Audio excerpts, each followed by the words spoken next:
Uh-oh. All the beautiful people. What an audience. Yeah. Scott, how are you? We'll see you on Facebook. You're on mute, Scotty. If you want to say something, you just press that little button.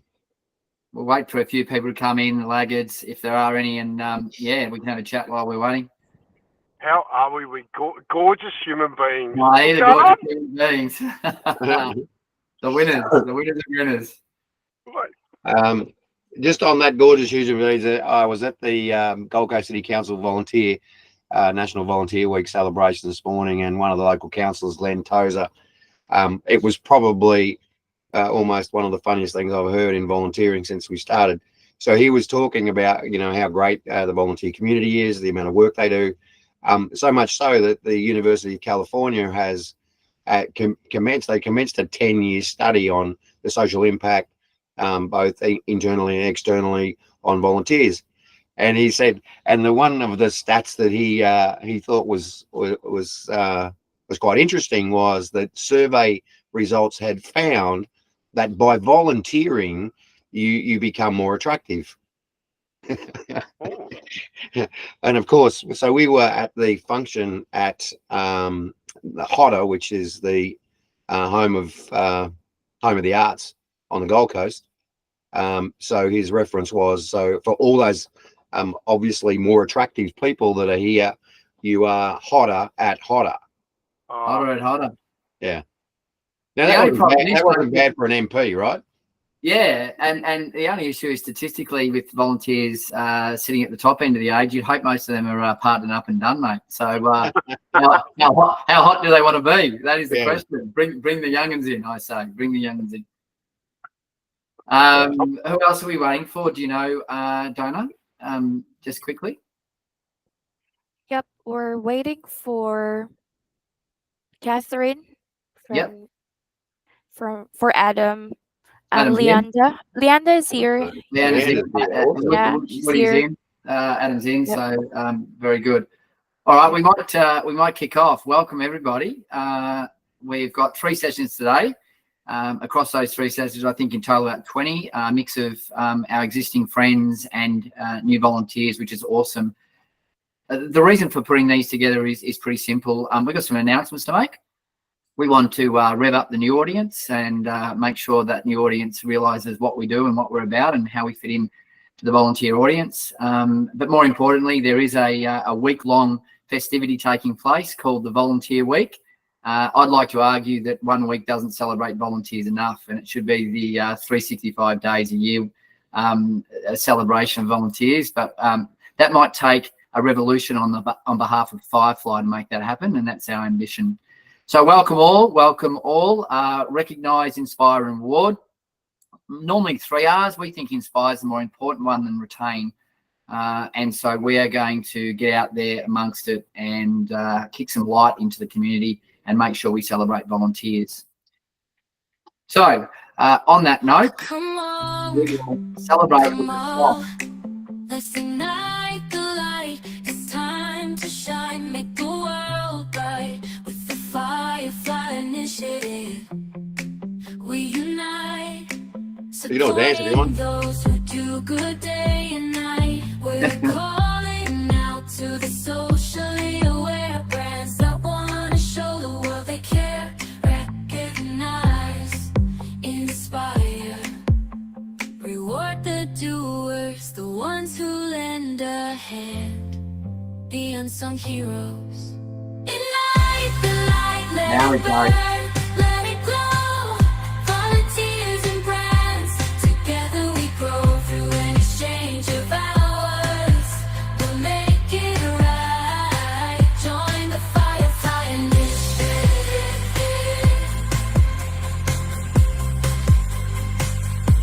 Ignite the light. Join the Firefly Initiative. Ignite the light. Ignite the light. So that should get a round of applause, I would think. For those that know me, Look at them all. Hey, awesome. We'll also know that I am a mad technologist, and with technology comes great power. So we had a production team of 3,000 put that together. I was about to say, Smithy, it's available for download now on Spotify, on the Spotify, you name it. We want that to hit #1 on the charts. Thank you very much. I will say that if you're super friendly to me and you can come up with a script, I can create you a song, and we can attest that with Scotty Carson. We put a little yellow sock song together for him as well, which I absolutely love as well. So the people that you've got in front of you today are you. We care for the community. We are involved actively in the community, and that's why we started the Firefly Initiative. Top left corner on my screen, Mr. Darryl Vine, extraordinaire, amazing human, doing lots of things in the Gold Coast.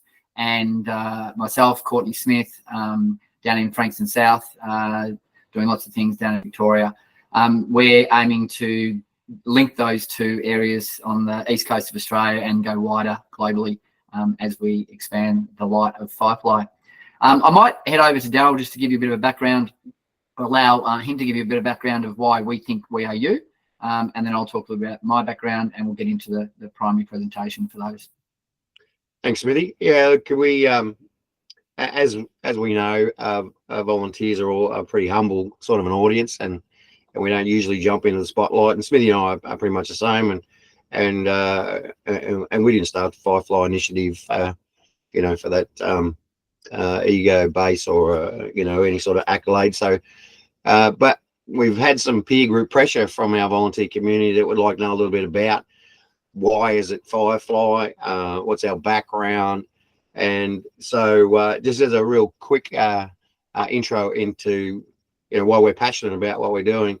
As it turns out, both Courtney and I are both, and I'm still going to use the vernacular, we're both young blokes from the country.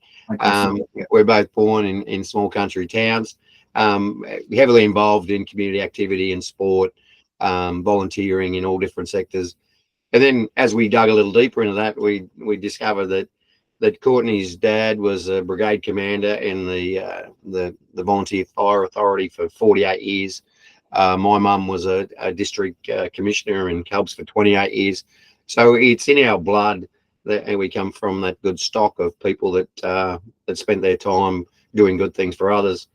So when we saw the opportunity to try and do something a little different in the volunteer sector, we'd worked out the different sectors of that market, you know, the volunteer organisations, the volunteers, our small local businesses, and our national brands, and our philanthropy supporting people. But we then went, we better call it something, and we tossed around numerous names, and we landed on the Firefly because we thought it was the perfect analogy and the perfect fit for what the volunteer community does.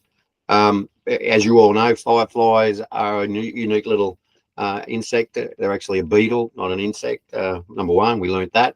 And number two is that they are one of two only of those living creatures on the planet that can create their own light. One of them, the other one is the angelfish that lives about 20,000 meters down, and we didn't think that was going to be a good look. But the thing that we really sealed the deal on Firefly was that fireflies are unique, that they create their own light. But when you get more and more fireflies together, each of their lights glow brighter. And we just thought that was the perfect analogy for what our volunteers do in the community. Each and every one of you here, all your volunteers, they shine their light into the community. But when we get everyone together, our communities are the brightest places that we can live. So for all those that were interested in knowing a bit about how we finished up with the name, the Firefly Initiative, that's a little bit of the story, a little bit of our background in relation to why we're passionate about those passionate people. And, you know, and we live in that environment where Courtney and I really wanted to try and acknowledge, you know, recognize those people that are doing good, because good's a good thing to do. And the more good that happens, the less bad that happens. And we need to then have an opportunity to be able to inspire more people to do more good. and create a reward for them to say thank you for that. So that's a little bit of background about how we got to where we're at, and we're just so excited. We love the space that we're in. It's story after story from the volunteer sector, which is just amazing. So for all of you here, you've probably heard it from me, but you're going to hear it again, and that's just a thank you from both Courtney and myself and the rest of the Firefly team.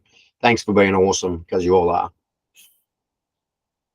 Absolutely. And if I could only add a tiny little bit to that, is that I'm a digital guy too with kids, and we've got kids, Daryl, a grandparent now. And if we look at the world forecast, there's some challenges coming. Our kids are super connected to their phones and their applications, and that means a disconnection to face-to-face, right? So I think that we, this community, needs to advocate strongly for the power of volunteerism. And we heard the minister's story about it makes you attractive. It makes you attractive. It makes you intelligent. It makes you a good person. So that's the non-dystopian future I'd rather live in, frankly. Mm. So I'm going to let Daryl, on that wonderful intro, just talk a little bit about our inspirations of what we're trying to achieve. They're big, hairy, audacious goals, BHAGs, as we would call them. There's a lot of you out there, and we want to be part of it. So over to Daryl again, and we'll continue. So as you can see on screen, our vision is to elevate volunteers, and that's our primary and total focus. Everything that we do with the Firefly Initiative is to serve that purpose, to elevate all of our wonderful volunteers. And we do that by recognising, inspiring, and rewarding them and their contributions, as we said, to doing good. Our mission is to recognise the contribution of over 956 million volunteers globally. Just going to let that one resonate for a minute. So you're part of the biggest industry sector in the world. There is no industry that eclipses the amount of people involved in that sector. So 956 million volunteers globally, and inspire over 10 million not-for-profit organisations to help make their Firefly Initiative app the most, and to help them, to have them help us make the Firefly Initiative app the most used volunteer platform in the world. And as Courtney said, we have some big goals, and we don't dream small. What's the point? So if our Firefly Initiative app helps one volunteer and one organisation, by virtue of that, we think it can help all of them. And that links beautifully into the second part of what Firefly is about, is it's bringing the business community, the people with the dollars and the philanthropic thinking to come to the table and assist us in supporting the organisations to ensure that application becomes better and better, stronger and stronger, and allows the plethora of requests that we get around, can it have this, could it do this? We want to deliver those free into the organisations to ensure that they get the value that often they can't get a hold of, because it's either multiple apps or too costly for small to medium enterprises and organisations. The business community is already supporting volunteer organisations through retail offers and a whole range of benefits that they give downstream. It's often a one-to-one relationship, and it doesn't really give the opportunity for that business community to aggregate their spend. The challenges we've seen in the past is around the sign on the fence at sport. It's around funding in a charity or an NFP and putting that on a wall. As soon as you do that, you become a honeypot, and you don't have an infinite spend. You do have more spend if the community is supporting you in return. So that's our aim, is to drive an application that's a centre point for organisations, particularly volunteers of those organisations, to actually get value and rewarded by the local businesses, national retailers and the like. And as we get bigger and stronger and the network gets better, that just gets more powerful. And our ability to put volunteers on a pedestal above all else in society, in the ultimate loyalty platform, becomes a reality. So we need your help, and there's no question about that. And we'll keep on asking for it, because this network, if run efficiently and effectively, could be one of the biggest networks in the world. And what a powerful thing that would be, to have a network for good doing what we're suggesting. So for those that don't know the application, I think everybody in the room is familiar with it. But in essence, as you've already seen, it's a pretty simple platform that we tried to design, which was giving the opportunity for volunteers to log their hours, identify what they did using that hours by identifying with their activity. Once they've done that and it's validated by one of the other organisational volunteers, that converts to a Firefly Lite token. And then, of course, for those, again, who have been here, and I know that I can see some names here have already been to the marketplace and had some redemptions. Pretty simple to go through the marketplace, find out what the value on the token is, and redeem that reward. Now, obviously, as Courtney said, you know, one of the things that we're looking at in relation to our opportunity, our experience of driving corporate partners, to give you an idea, and this is where we think we have a fantastic leverage position. Some of the smaller organisations can't attract a corporate sponsor or a corporate investor like a Qantas, for example. You know, they have minimum qualification criteria, like 50,000 members as a distribution. So an organisation that has 20 volunteers is not going to attract that attention. But when you start talking about 956 million, or in Australia, our 5.9 million volunteers that are going to be looking at their advertising on our marketplace platform, now we start to get some leverage. So that's one of the things that we're looking at doing in that space, as Courtney said, in relation to our corporate social impact investors.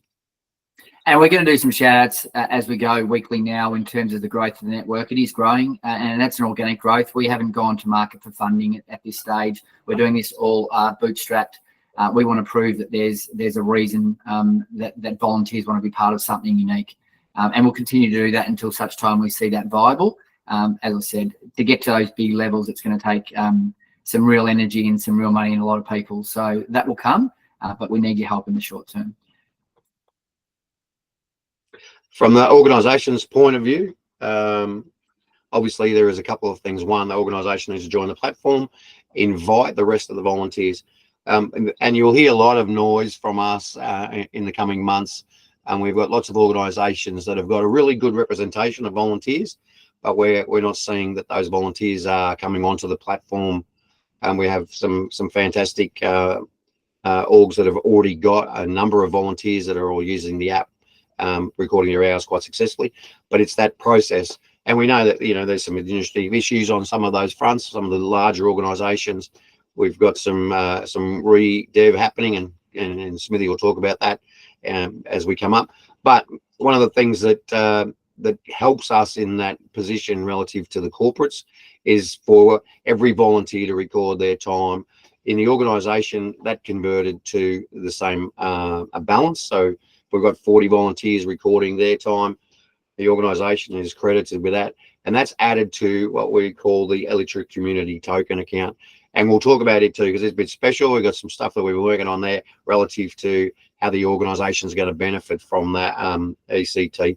And again, there will be unique offers in the marketplace for the organisations to be able to benefit, either offset costs of the org or be able to acquire different goods and services that our sponsors make available for their own internal fundraising as well.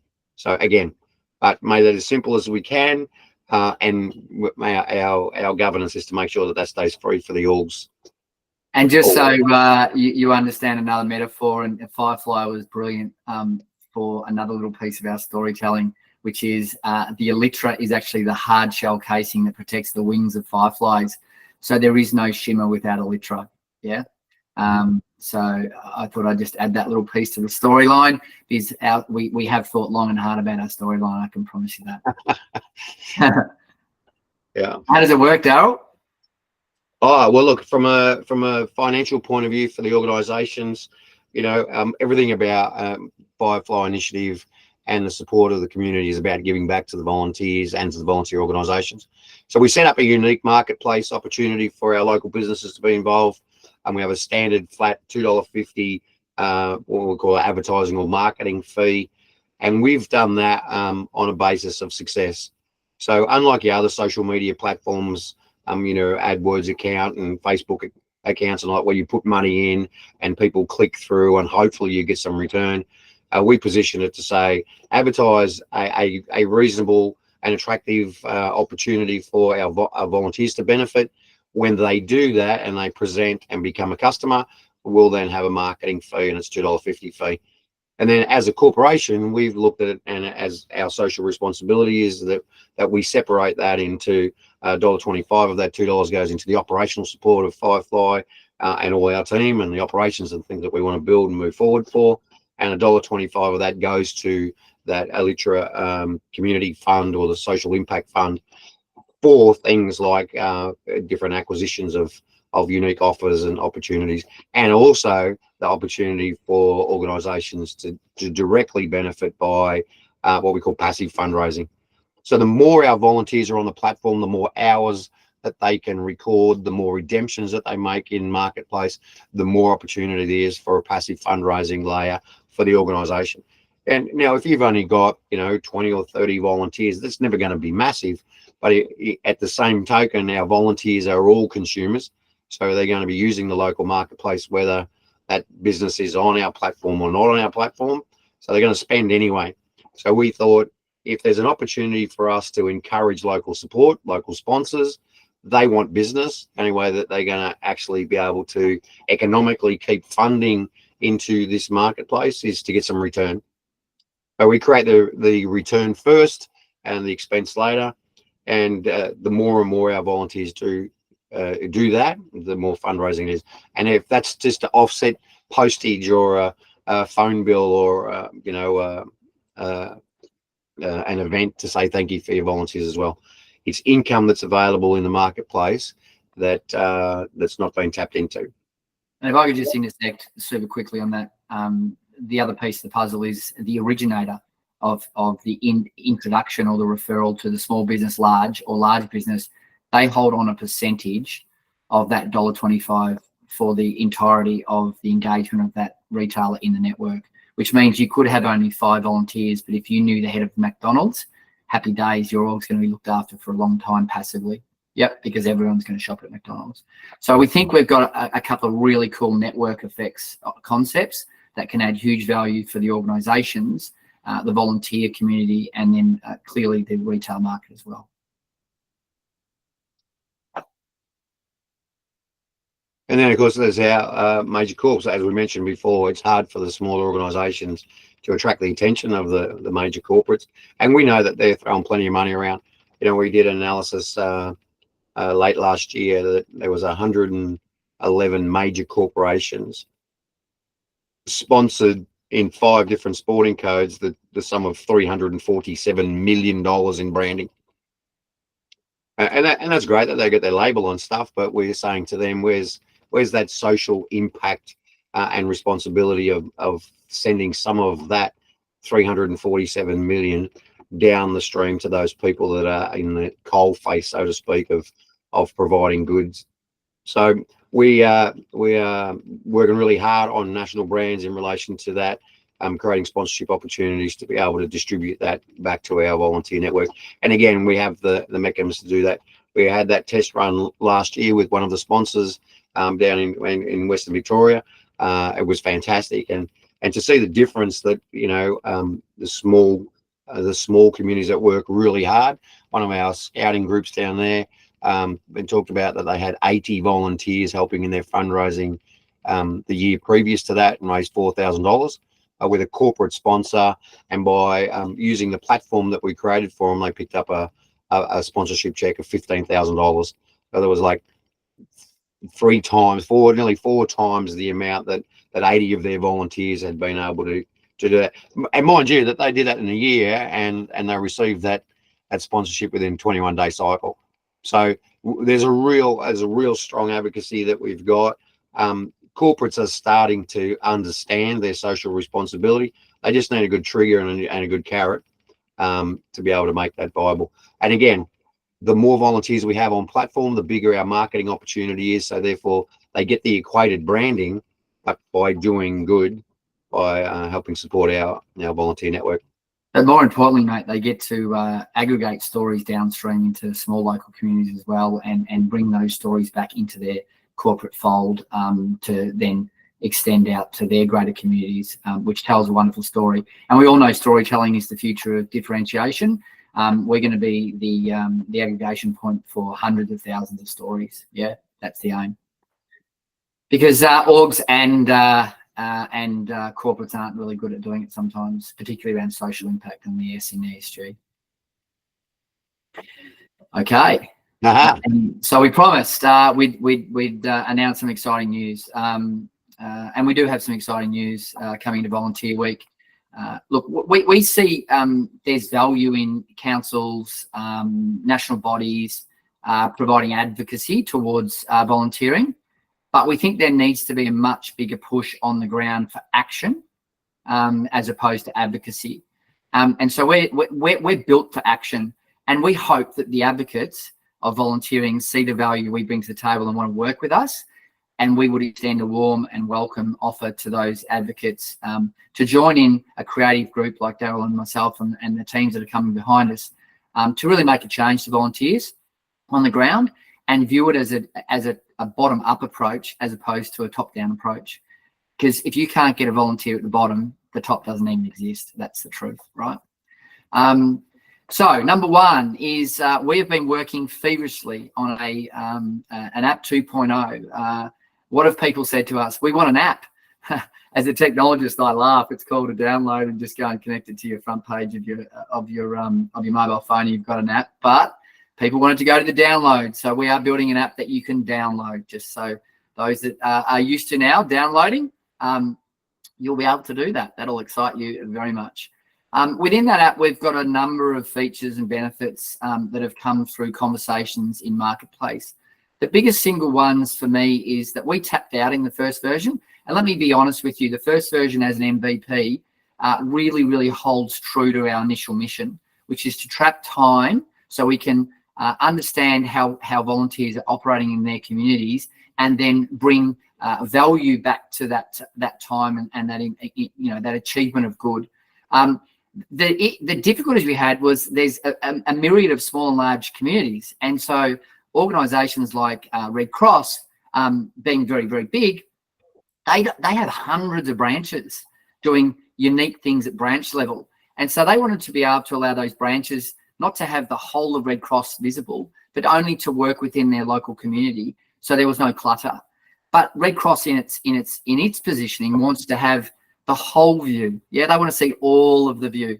So we had a single point solution with Chinese walls that didn't allow for that. So part one is we can have an organisation of any size now and multi-tiers within an organisation that will work comfortably. The second piece to that was volunteers, by the nature of our version of what a volunteer is and our prime avatar, which is a Sue and named after my mum, is 35 to 50 with kids serving more than one organisation. Because these people, you'll know them in your community. They're the go-getters. They're the people that really control community and make a difference. And they're never on one committee. They're on multiple committees. They're on the PLC at school. They're on the soccer committee. They're on the Scout or the Guides committee. Or they're putting their hand up to run boundary or whatever it is at footy. They're generally on 2 minimum.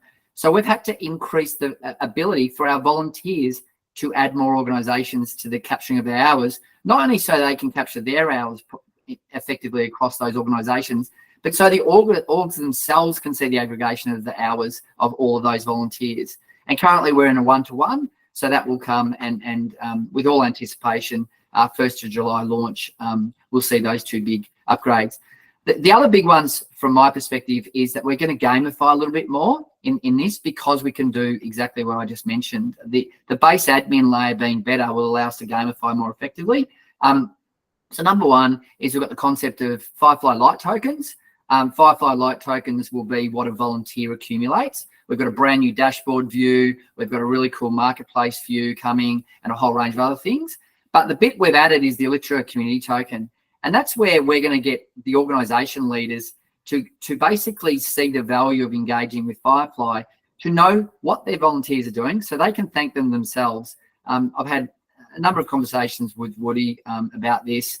And the really interesting thing is that those organisations want to celebrate their volunteers too. They often don't know what's happening on the ground. It's circumstantial evidence. They know people are working, but they don't know how they're working, where they're working, and sort of what are they doing in the background, the hours behind the scenes. Someone at the Dolphins who was on the committee a couple of seasons ago, Rachel, she had actually taken her time and it was 980 hours before the ball bounced. Like, there's no way the club understands that. There's just no way that they know that. But if they did, you know, number one, it would scare the hell out of them, because it means if they had to pay for that service, there's no way they could do that either. But number two is they really need to then say to Rachel, which they did, but, you know, meaningfully across that whole fleet of volunteers, have conversations of value. The second piece, which was really cool, is that those orgs might want to do a private offer.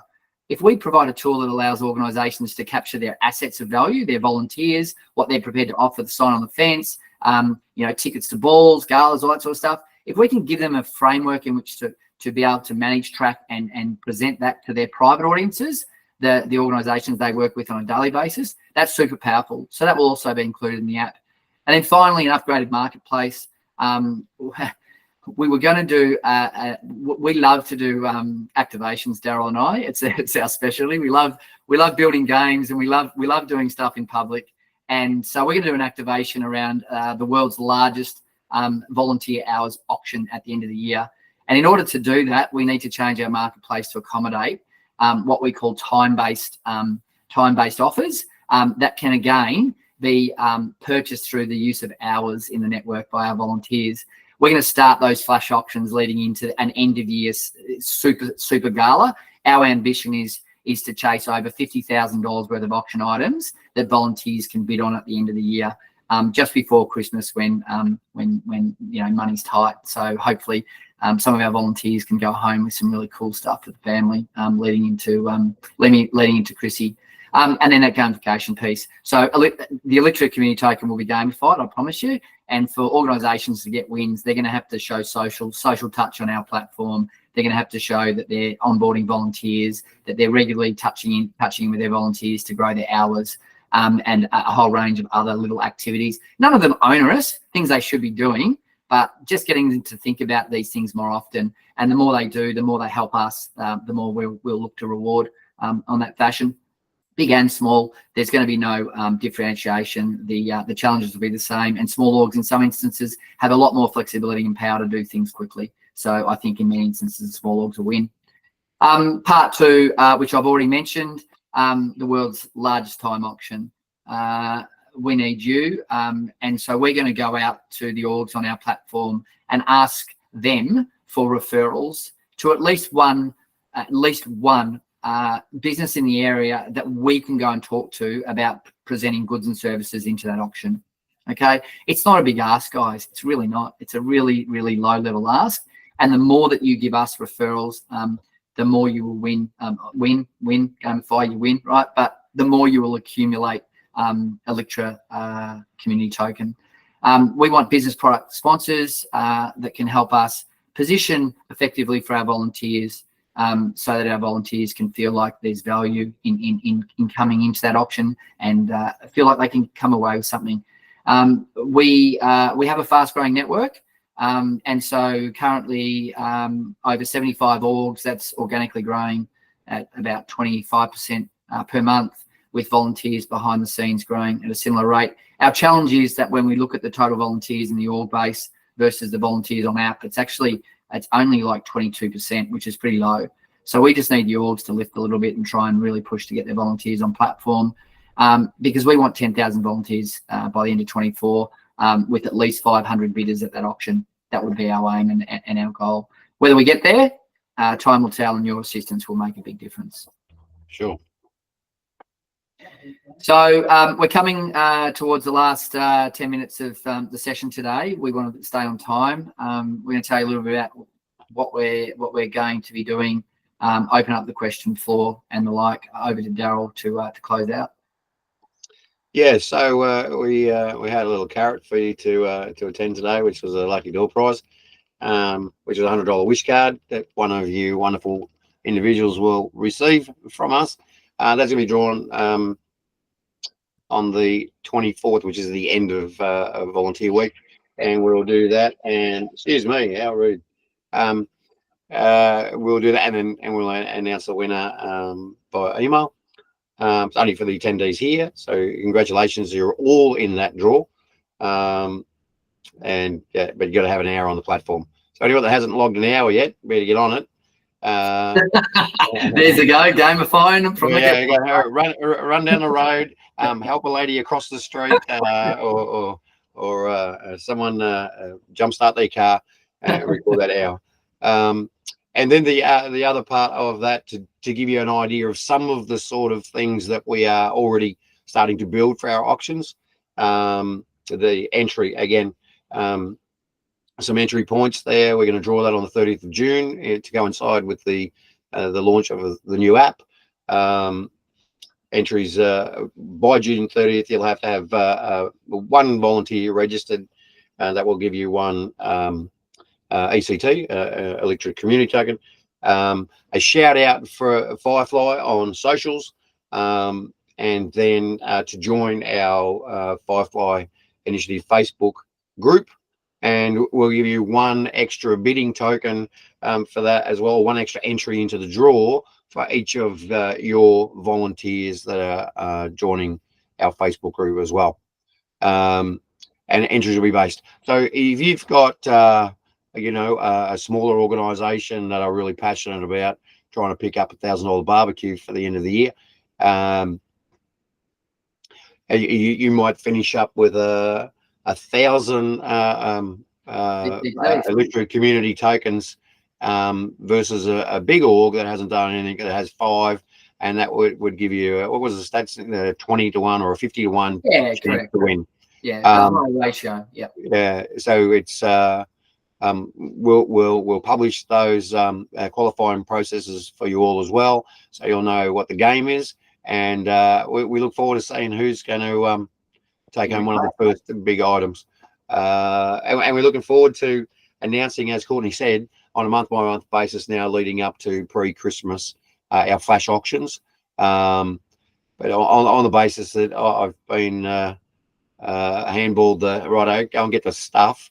I'm pretty excited about the list that's starting to come together, and I think you'll all be excited. And trust me, there will be things that the volunteers will be able to use and enjoy and benefit by. And there's also some items there that will be great fundraising tools for your organisations for raffles or for personal thank yous to those people that are doing well. So we're pretty excited about that. And everyone loves a good auction.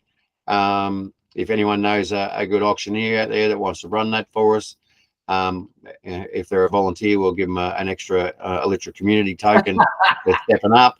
Just put a plug in. But in relation to sharing that information with you today, again, we thank you for showing up, as you always do, because you're amazing people. If you could jump on and just join our Facebook group now, that would help start that impetus. Make sure that you get on the newsletter. We've got an exciting one for all those that don't know. And David's in the room here. We had a fantastic coffee catch up. Got a great one with another awesome individual for this month, and lots of other great content in our newsletter. So feel free to make sure that your volunteers are getting that, they're reading it, and they're participating. One of the things that we'll do, we're going to send out a survey this month as well for you to start having some suggestions and some inputs into the things that you'd like personally to bid on, or that your org would like to bid on. And then, of course, always we're open for whatever ideas that you may have for us to help build a better platform and create more opportunities for us to be able to recognise your contribution, inspire you to look at things about helping your current volunteers and recruiting new ones.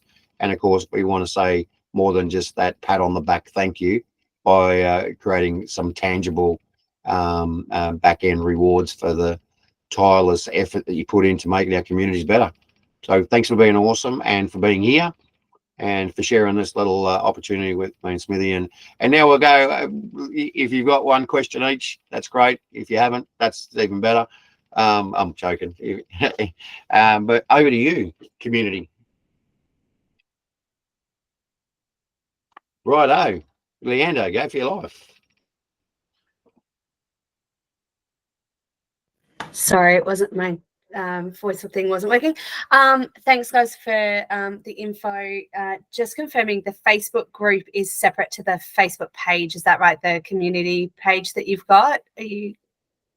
It will be, yes. Okay. We're actually building a group for the reason that we do want conversation to start to become fluent within our network. Yep. So the aim is to build that into quite a considerable group over time. So your assistance in joining that will help a lot. Yeah, easy. And my second one is around the organisation management.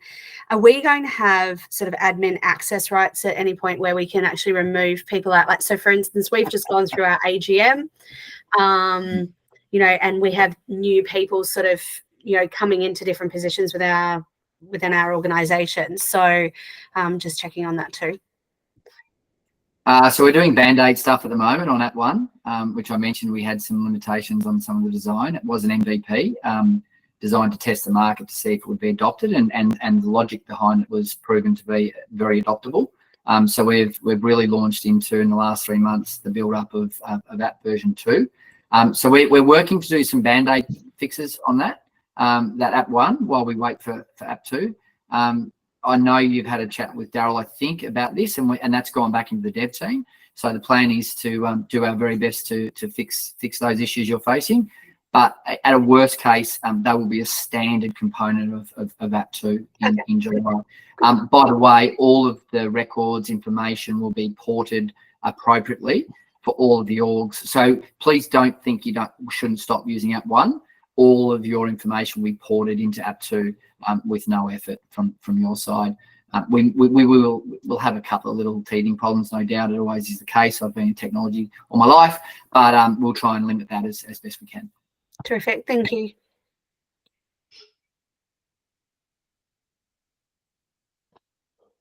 We must have done a good job, Smithy. Hopefully. The good thing about our first audience is there's a lot of smiling faces, we know. And so the other things that will come into the Elitra community tokens will be referrals to other orgs. That'll be another gamified piece, as will be referrals to business, right? So be very clear. If we don't believe that you love our mission as much as we love our mission, you won't gain as many ECTs that you have the opportunity to gain. And those ECTs will be valuable as we get bigger and better. I mean, we went to market last year and were able to raise some funds off the back of a relationship that I had, quite a sizable amount of money that went out to the West in Victoria. The engagement that took place off the back of that was too hard to measure, in that we had a massive plethora of onboarding and a huge effort from our volunteer communities to engage in that process. I would like to be doing that across every suburb in Australia in some way, shape or form. The only way we're going to get there is to become the only platform that has the aggregation of volunteer community. And if we get that bit right, which means that we need to have lots of you guys on the platform, then our ability to have conversations goes exponential. You know, I was going to that one, please sir, may I have some more? There's lots of challenges that I learned in that exercise too, which we learned after deploying the money. We've got to go back to the drawing boards and adjust some of our thinking and some of our communication to improve that engagement with the corporate market. But we learned so much in that exercise, and we did so much in a 2-week to 3-week period that normally these corporations take a year to do. Yeah. So we know we've got a superpower when we get flying. We've just got to manipulate that a little bit around the edges to make sure that's what consumable on the first instance, but then delivers the absolute benefits without stepping on toes. Because that's what happened in the first one. We stepped on a couple of people's toes, thinking we're doing the best thing we could. What we did is we took a little bit of their shimmer away from what they were trying to position their organizations. Yeah. So we didn't even think like that. We were thinking, if we help, we're going to be well looked at. They went, oh, that's my job. You made me look bad. And we just did not even forecast that. So I'm talking openly and frankly to this group here because our ambition is to do millions of dollars in philanthropic giving. There's all sorts of industries that have no choice in Australia. Gaming industry, mining industry, these have got no choice. They have to play. Large corporates under their ESG mandates, they have to play. So if we can be a centre point to make that a little bit easier, tell better stories and give them the information, the data that they need to talk to their stakeholders, we're going to be in a great position. I just want to jump in there too on that note that you made about the referral process and how significant that is to the network effect and growing the community. But one of the things that we are working really hard on with the Elitra community token, you know, and I know everyone in this room, and I'm sure that there has been numerous occasions where we've spent time and energy writing and submitting grant applications for funding. You know, one of the things that was a real outstanding achievement in the promo that Smithy was talking about out west in Melbourne was that the amount of work and effort that put in directly related to a financial sponsorship return. Whereas we know that we've spent hours and hours to get someone to write a grant. Some have even paid professional grant writers to get no result.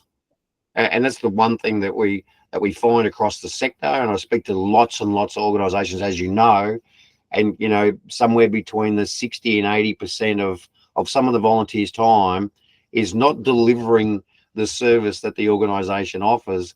It's trying to raise funds. You know, so if we can help in any way shape that, to know that if you've referred 5 local businesses who have joined the network and help make the opportunity better for volunteers, that we don't want that work to go unsatisfied or unrewarded as well, versus the whole, you know, grant and sponsorship. And we've all been through that process, and that's why Courtney and I are really comfortable to sit here and say we are you, because we've done it. We've done it personally in business. We've both been on committees where we've been in that responsibility of raising funds, and you spend hours and hours and hours and hours and hours of your time to do all that process. So we think that the quid pro quo relative to introducing organisations that you're already working with or that you associate with into the Firefly network, and the local business, whether that's your hairdresser or whether it's your lunch shop or whatever it is, all of those businesses want more customers. It's the state of the economy. We'd all like to be able to generate more rev, and the Firefly volunteer community is a great way to do that. So I just wanted to tap in onto that on the back of what Courtney said about how important you all are, not just for the good you do, but for the people you know. And so that group, that Facebook group, which will become more important, will allow us also to have the community talk about these things and the issues they're facing, and provide us a stimulus to get better at what we're doing and to be stronger and better and provide feedback loops. I'll close with one story. Scotty, who's in this session, Business of Smiles, he had an amazing intersection with a postman. Yeah, it's a story, right? And that intersection turned out to be that postman said that he had this gentleman that gave him a set of socks, and it was a highlight of his trip that he did on his post journey. That went to Oz Post and was published by the Oz Post community team across the whole of the nation. Yeah. So do not for a second think that if you tell a good story in the right forum, it won't get pushed out to a wider audience. It will. It will. You've just got to tell good stories, and we want to help you tell those stories, and we want to make sure we're sharing those stories out there in the wider community for each of those amazing things that we're doing in the community. So I'd like to close with that, except for the fact that Adam's put up his hand, and we'll have one last question. And over to you, Woody. Yeah, sorry, mate. You were wrapping up so perfectly. Sorry to spoil it, but you were just talking about storytelling, mate. And I just want to take my hat off to both you and Daz for the storytelling that you've done today. It's a necessarily complex, but you're streamlining and simplifying the process. I still think we could think a little bit, or I have questions that I'll take offline that I'm keen to better understand the connection between the volunteering token and the Electra token and the value of that, and you know, perhaps even for people who aren't as invested in it, I feel like there's still a necessarily complex model that that maybe you can think about trying to de-emphasize or simplify even further with an infographic or something. I think dumb down the word, dumb down. Yeah, well, I mean, you have to, mate. I mean, you and I know this well, but congrats, mate. It is so much more clear, and you know, it makes so much more sense already.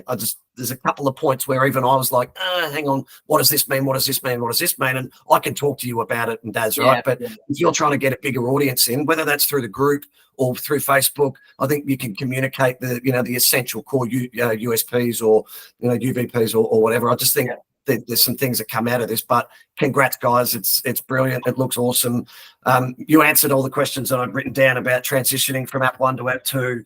I had one question, but again, I could take it offline around definitions of a volunteer. Like in the sporting world, is a parent who helps a volunteer, or as you know, with Play HQ, there are different definitions, right? You can be a parent, a player, a volunteer, a coach or whatever. is there a requirement for a determination or a classification of a volunteer in the app, or is it essentially just approved by the organisation who needs to approve the hours that have been registered? Look, the term volunteer is to give one's time for the benefit of others without any expectation for remuneration. So if they're giving their time adequately to the community and they're not getting remunerated in any way, then that's volunteering as far as we're concerned. What we want to make sure is that there is a level of probity that gets undertaken within that community. And so the risk reward there is if you allow for a plethora of bullshit hours, and I'm just going to say that as an example, we'll start to see trend lines that will open up in the data very, very easily, and we'll start to make questions. If we see that the hours are being falsified, we won't be persecuting the volunteer, we'll be persecuting the organisation for allowing those hours to come through. Yep. That's where I'm alluding to, mate. There needs to be an enforcement mechanism. There will be no question about enforcement, and we don't want to make examples of people, but we may need to as this grows. And if that's the case, that will be the case. I will not shy away from it, because we have to keep probity and control and compliance in this platform for it to work effectively. Yeah. Yep. Well done, mate. Well done, guys. Can I just follow on from that, Courtney, because I think that's terrific. Are we going to then have an ability to only have certain people then approve the hours that come through? At the moment, obviously, everyone within our organisation gets the email to say such and such has put through Firefly hours, and they're just approving it, but there's no real governance in that aspect. Yeah, look, it's a great point, and that's app 2, and I didn't get everything across. So app 2, the absolute aim is to initially let admin only have the ability to approve. We've got an option in a toggle that's coming, probably won't be in the first version, but it will come into the second version, which will be that you are able to, based on hours, only hours. So if a volunteer has been validated for 50 hours, for example, I'm just giving an example, that's almost in its own right a validation that they're a high quality individual. They've done hours for community. They've been validated by quality people. We think that they should be highlighted, because if you're in an organisation with 100 people, but just 2 people or 3 people to do that, it's quite a bit of work, and we don't want burden. The last thing we want is burden. So we can come up with a way that the community self-serves that in an intelligent way. That's our absolute aim. So feedback loop on that would be amazing, and we'll take all considerations into conversation and feedback what we think is the appropriate before we turn on that switch. Yeah. Mm-hmm. I'm going to close it there, because we got 3 of these today, and we need to do a debrief and see what we missed and do all that sort of fun stuff. Thank you so much for attending. Thanks to my co-host, Daryl Dazza, for doing an amazing job. And may you go out there and volunteer with your hearts and change your communities. Thanks, guys. Yeah, thanks for being with us. So, thank you.